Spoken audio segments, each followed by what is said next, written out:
Center for the Ethiopian Educational Information and Communication Technology presents Educational Satellite Television Programs.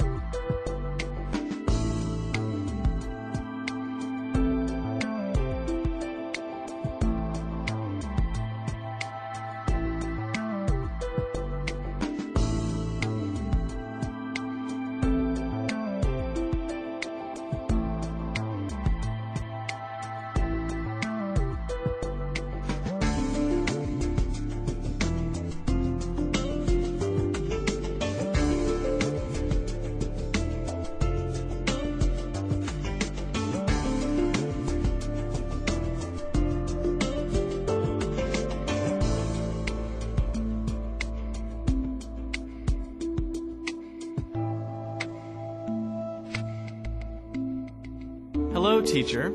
Hello, students. Welcome to today's lesson about condensation polymers. In the last lesson, we learned about polystyrene and Teflon, which are two polymers that are made through addition polymerization. Today's lesson will be a bit different. We are going to study three polymers that are produced through condensation polymerization. We are going to learn about nylon, polyester, and bakelite. Are you ready, students? Let us begin. In the last few lessons, we learned about many different synthetic polymers. One aspect that they all have in common is that they are produced using the process of addition polymerization. The polymers we are studying today, produced by the condensation reaction of diacids and diamines. A condensation reaction is a chemical reaction in which two molecules combine to form a single molecule.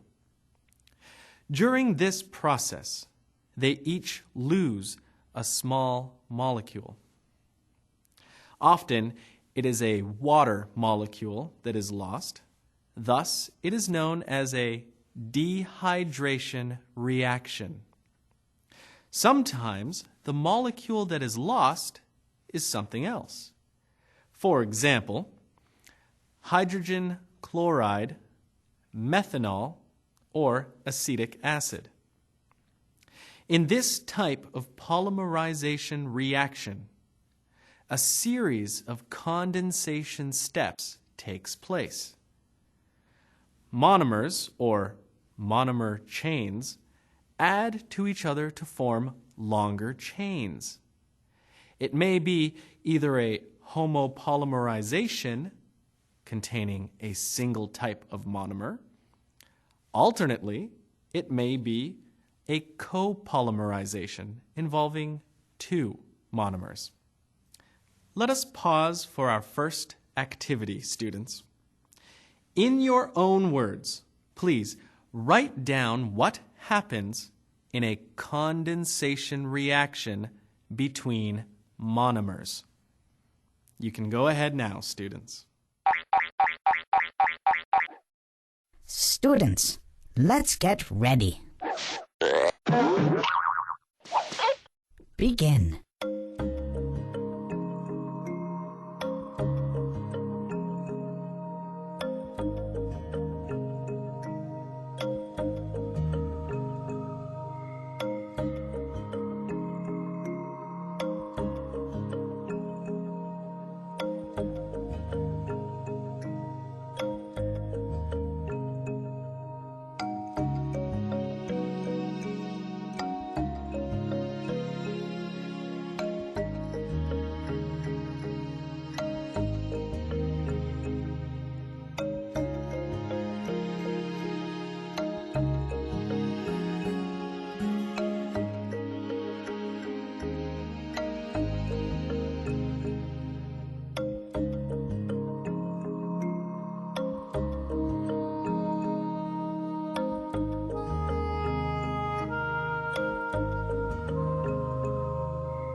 Time's up. Let's get back to our lesson. Hello, students. I hope that you were able to define this term easily. A condensation reaction between monomers describes the process of monomers, or possibly monomer chains, combining to form longer chains. They may all be the same kind of monomer, or there may be two different kinds. During this process, each monomer sheds a molecule, usually water. Good work. Now, let us learn about our first example of a polymer produced through this reaction. It is called nylon. Nylon is a type of synthetic polymer called a polyamide. This means that it is made entirely of amides, carbonyl groups linked to nitrogen atoms, that are joined together by peptide bonds. It was first produced by the petrochemical firm DuPont in 1935. Nylon is a silky, thermoplastic material. It was the first commercially successful synthetic polymer. It has been used for stockings, sponges, waterproof clothing, tires, seat belts, and military supplies. Nylon is highly resilient. It is very resistant to abrasions, insects, fungi, molds, mildew, rot, and many chemicals. Here, we see a scientist producing nylon in a beaker. Nylon 6,6 is one of the most common types of nylon.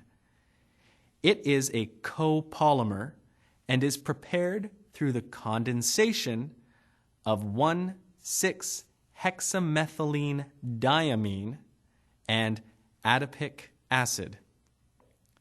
The base amine reacts with the acid to form a salt. The process of heating removes water and forms the amide bonds. Students, it is time for another activity. We will see what our studies have taught us.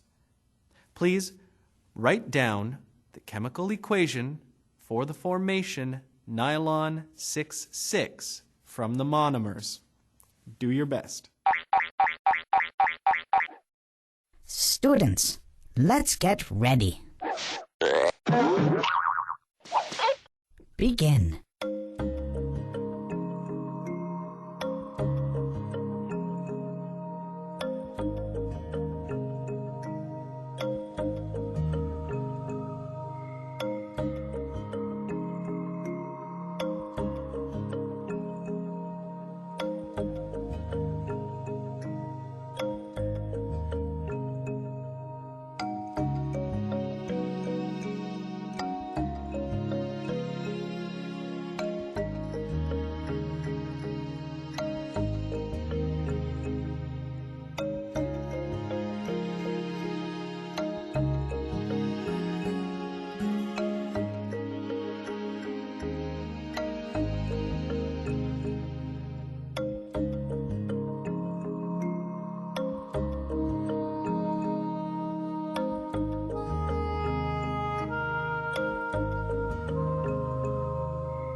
Time's up!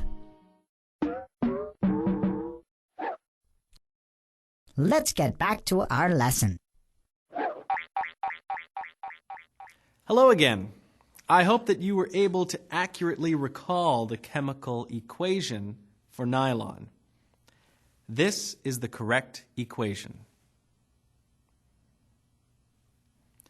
As you can see, hexamethylene diamine is condensed with adipic acid to form nylon 6,6. Does this equation look like yours? If so, great work. Another example of a condensation polymer is polyester.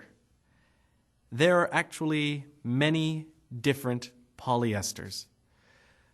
The term most often refers to polyethylene terephthalate, also called Dacron. This is the chemical equation for the most common type of polyester. As you can see, terephthalic acid is condensed with ethylene glycol to form the ester. The ester is then polymerized to form polyester.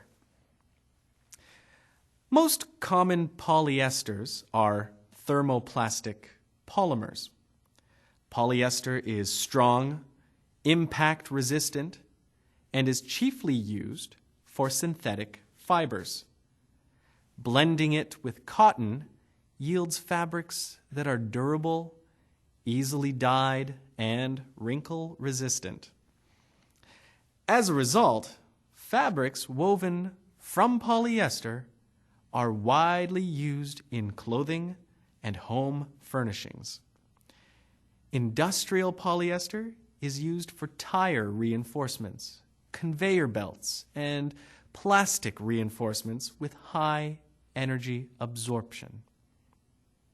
Bakelite is another condensation polymer. Its chemical name is polyoxybenzyl methylene glycol anhydride. That name is quite a mouthful, is it not? The monomers of bakelite are phenol and formaldehyde. They are condensed together in the presence of an acid or a base to form bakelite. This is the chemical reaction. Bakelite is not used very often anymore, but was one of the first plastic materials. It is a thermoset material, which once it is set into a given shape, it cannot be reshaped by any means. It is permanently set into its given shape through exposure to heat. It is also electrically non-conductive. Because it was the first commercially successful plastic, bakelite was extensively used in the first half of the 20th century. It was made into such diverse products as toys, headphones, jewelry, and kitchenware. Students, today we have learned about 3 condensation polymers: nylon, polyester, and bakelite. We have learned their properties and some of their applications. We have seen how their monomers combine through the process of condensation polymerization. We have even seen a demonstration of this reaction by watching a scientist produce nylon before our eyes. I hope that you have found today's lesson enjoyable. Until next time, thank you, teacher. Thank you, students.